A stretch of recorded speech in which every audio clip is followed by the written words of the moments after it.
Amis maquettistes de la chaîne 45e Parallèle Nord, bonjour. Un nouveau petit épisode pour la préparation de la scénette de 2025. Donc je l'ai appelé Les figurines sont là, parce que ça y est, j'ai tous les éléments.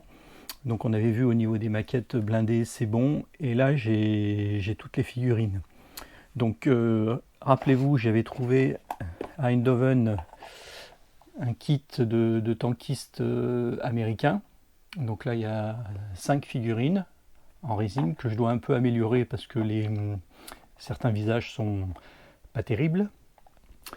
Ensuite, j'ai trouvé la boîte de la marque MB qui s'appelle The 101e Light Company France 1944, où on voit donc il y a des tankistes, enfin pas des tankistes, des parachutistes américains qui sont assis sur un Sherman. Donc je ne sais pas si on voit très bien. Voilà.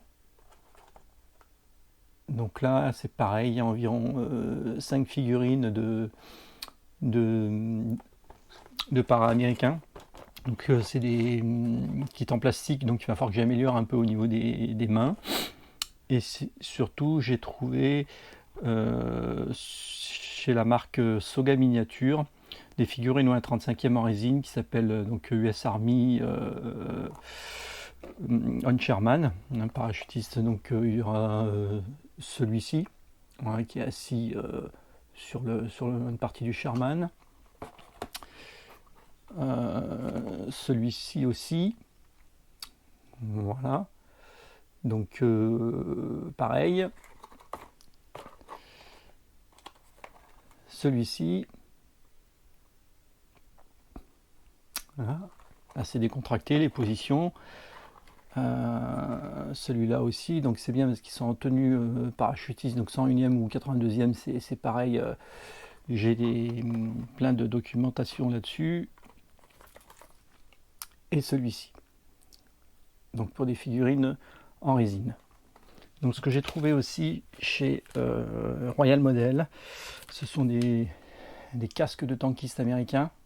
Donc ça m'évitera de gratter à la Dremel les têtes que j'ai dans l'autre kit pour améliorer le détail des casques et des mains chez Royal Model aussi, parce que pour les kits en plastique en général, il faut améliorer ça.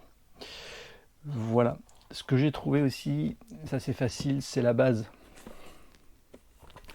La base du diorama. Donc comme je vous avais dit au niveau des dimensions, vous voyez, c'est à peu près ce que je vous avais dit.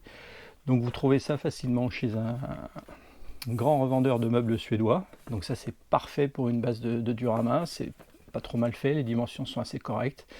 Et ensuite je vais monter sur le côté évidemment des parois avec du bois très fin pour donner de la hauteur à la scénette. Voilà. Ce que j'ai trouvé aussi chez Royal Model, ça n'a rien à voir avec la scénette que je prépare pour 2025. C'est un rapport plutôt avec les avions qui sont derrière, là, les avions japonais que je vais faire en épave.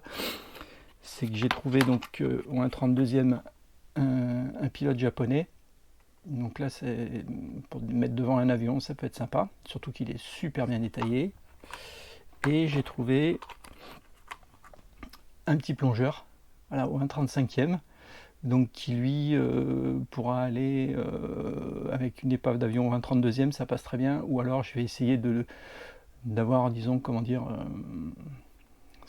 pouvoir scanner la figurine et la réduire au 48e, ce serait l'idéal pour les épaves au 48e. Voilà, j'ai pas grand chose de plus à vous dire là-dessus. En résumé, c'est que j'ai tous les kits pour pouvoir faire la scénette, les blindés, les figurines, le décor, on verra que ça se fait, il n'y a pas besoin d'acheter quoi que ce soit. Et donc on va pouvoir attaquer ça sérieusement. Alors pas tout de suite évidemment, parce que je suis toujours à fond sur certaines choses. Mais dès que je commence, on fera des vidéos et on va décrire pas à pas le cheminement de ce montage. Voilà, je vous souhaite à tous une bonne continuation et à la prochaine. Et si vous voulez, n'hésitez pas à liker ou à faire abonner des amis. Allez, à bientôt.